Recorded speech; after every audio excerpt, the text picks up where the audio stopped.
13 अप्रैल साल 1919 का वो दिन जो हर भारतीय को सदियों के लिए गहरा जख्म दे गया, जब हजारों लोगों की भीड़ जमा थी और चारों ओर मासूम लोगों के नरसंहार का मंजर छाया हुआ था। उस दिन भारतीय राष्ट्र को एक अलग नजर से देखा जाने लगा था और अंग्रेजी हुकूमत का वो चेहरा जिसे लोग समझने की कोशिश ही कर रहे थे कि एक दिन वही चेहरा एक क्रूर अवतार में सामने आ गया। जी हाँ, हम बात कर रहे हैं भारत में हुए जलियांवाला बाग हत्याकांड की, जिसने हजारों लाखों लोगों का दिल दहला दिया था। दोस्तों, आज की इस वीडियो में हम जानेंगे आखिर क्यों मचा था ये मौत का तांडव, क्या थी इसकी असली वजह। तो बने रहिएगा वीडियो के अंत तक। बैसाखी के दिन 13 अप्रैल 1919 को अमृतसर के जलियांवाला बाग में एक सभा रखी गई, जिसमें कुछ नेता भाषण देने वाले थे। पूरे शहर में कर्फ्यू लगा दिया गया था, लेकिन लोगों में बैसाखी का खुमार ऐसा था कि कर्फ्यू के बावजूद चल पड़े परिवार को लेकर मेले की रौनक देखने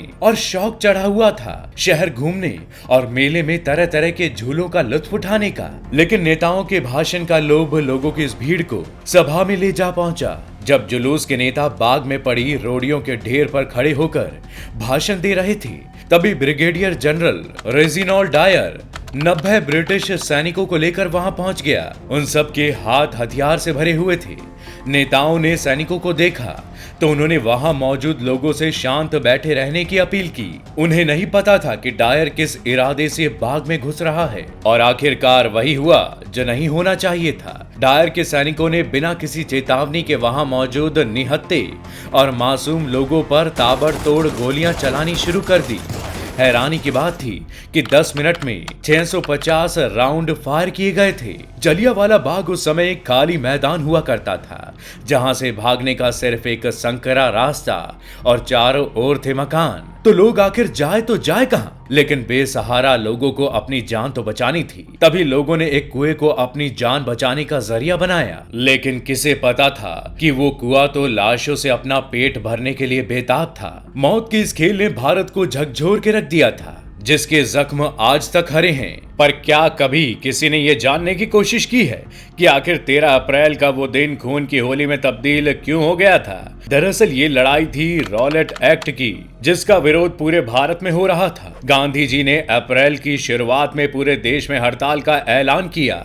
इसी बीच खबर फैल गई कि भारतीय नेताओं को गिरफ्तार कर लिया गया है, और इस खबर का असर ये हुआ कि 10 अप्रैल को अमृतसर में हिंसा भड़क गई। ब्रिटिश सैनिकों ने हिंसा का जवाब गोली से दिया और आओ देखा ना ताओ बरसा दी गोलियां आम लोगों पर। इस घटना पर भीड़ और भड़कना लाजमी थी। बिल्डिंगों में लूटपाट की गई और इस शहर को आग के हवाले कर दिया। आक्रोशित भीड़ ने कई विदेशी नागरिकों को भी पीटा और इस स्थिति से निपटने का काम सौंपा गया brigadier general Reginald Edward Harry Dyer यानी जनरल डायर को, और इसके बाद लोगों के इकट्ठा होने पर रोक लगा दी गई। 13 अप्रैल की सुबह लोग स्वर्ण मंदिर में दर्शन करने के बाद धीरे धीरे जलियांवाला बाग में जुटना शुरू हो गए। कुछ ही देर में इस बाग में हजारों लोग इकट्ठा हो गए।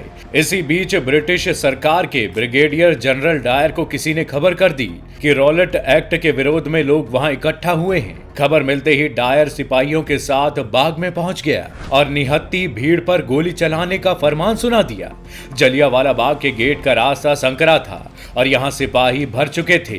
दोस्तों, ये एक्ट ब्रिटिश सरकार की वो पावर थी जिसके मुताबिक ब्रिटिश सरकार बिना ट्रायल किए किसी भी संदिग्ध को गिरफ्तार कर सकती थी या उसे जेल में डाल सकती थी। बता दें कि रॉलेट एक्ट के तहत पंजाब में 2 मशहूर नेताओं डॉक्टर सत्यपाल और डॉक्टर सैफुद्दीन किचलू को गिरफ्तार कर लिया गया। इनकी गिरफ्तारी के विरोध में कई प्रदर्शन हुए और कई रैलियां भी निकाली गई। इसके बाद ब्रिटिश सरकार ने अमृतसर में मार्शल लॉ लागू कर दिया, जिसके तहत सभी सार्वजनिक सभाओं और रैलियों पर रोक लगा दी गई। हिंदुस्तान के इतिहास में जलियांवाला बाग हत्याकांड को सबसे क्रूर घटनाओं में गिना जा सकता है, क्योंकि इसमें लगभग 1000 लोग मारे गए और 2000 के आसपास लोग घायल हुए थे। सरकारी आंकड़ों में ही मरने वालों की संख्या 379 और घायलों की संख्या 1200 बताई गई थी। वो मंजर ऐसा था जिसे देखने वालों की रूह तक कांप उठी, और डायर तब तक गोलियां चलवाता रहा जब तक कि गोलियां खत्म नहीं हो गई। डायर की इस करतूत की वजह से ही इतिहास में उसका नाम अमृतसर के कसाई के तौर पर जाना जाता है। और ऐसा न केवल राष्ट्रवादी बल्कि इंपीरियलिस्ट भी मानते हैं। हालांकि खून की इस होली के बाद आधिकारिक हंटर कमीशन की जांच और अनाधिकारिक तौर पर हुई कांग्रेस की जांच में पाया गया कि जनरल डायर इस तरह की सोच रखने और सोच को अंजाम देने वाला अपने ही तरह का अकेला शख्स था। हंटर कमीशन के सामने डायर ने माना था कि उसने लोगों पर मशीन गन का इस्तेमाल करके उनकी जान ले ली। वैसे तो इस तरह की घटना पहली बार नहीं थी, लेकिन ये मौत का वो तांडव था जिसे कोई भी दोबारा नहीं देखना चाहता। अब इतना तो आपको पता चल ही गया होगा कि जनरल डायर के कहने पर बंदूकों की गोलियां लोगों के सीने में दागी गई थी और कुछ लोग मानते हैं कि इस हत्याकांड के बाद क्रांतिकारी ऊधम सिंह ने इसका बदला लिया था और जनरल डायर को लंदन जाकर गोली मार दी थी। लेकिन यह पूरा सच नहीं है। असल में ऊधम सिंह ने जलियांवाला बाग हत्याकांड का बदला लिया था और लंदन जाकर एक शख्स की हत्या भी की थी। शायद कम ही लोग जानते हैं कि ऊधम सिंह ने लंदन में जिस शख्स की हत्या की थी वो जनरल डायर नहीं था।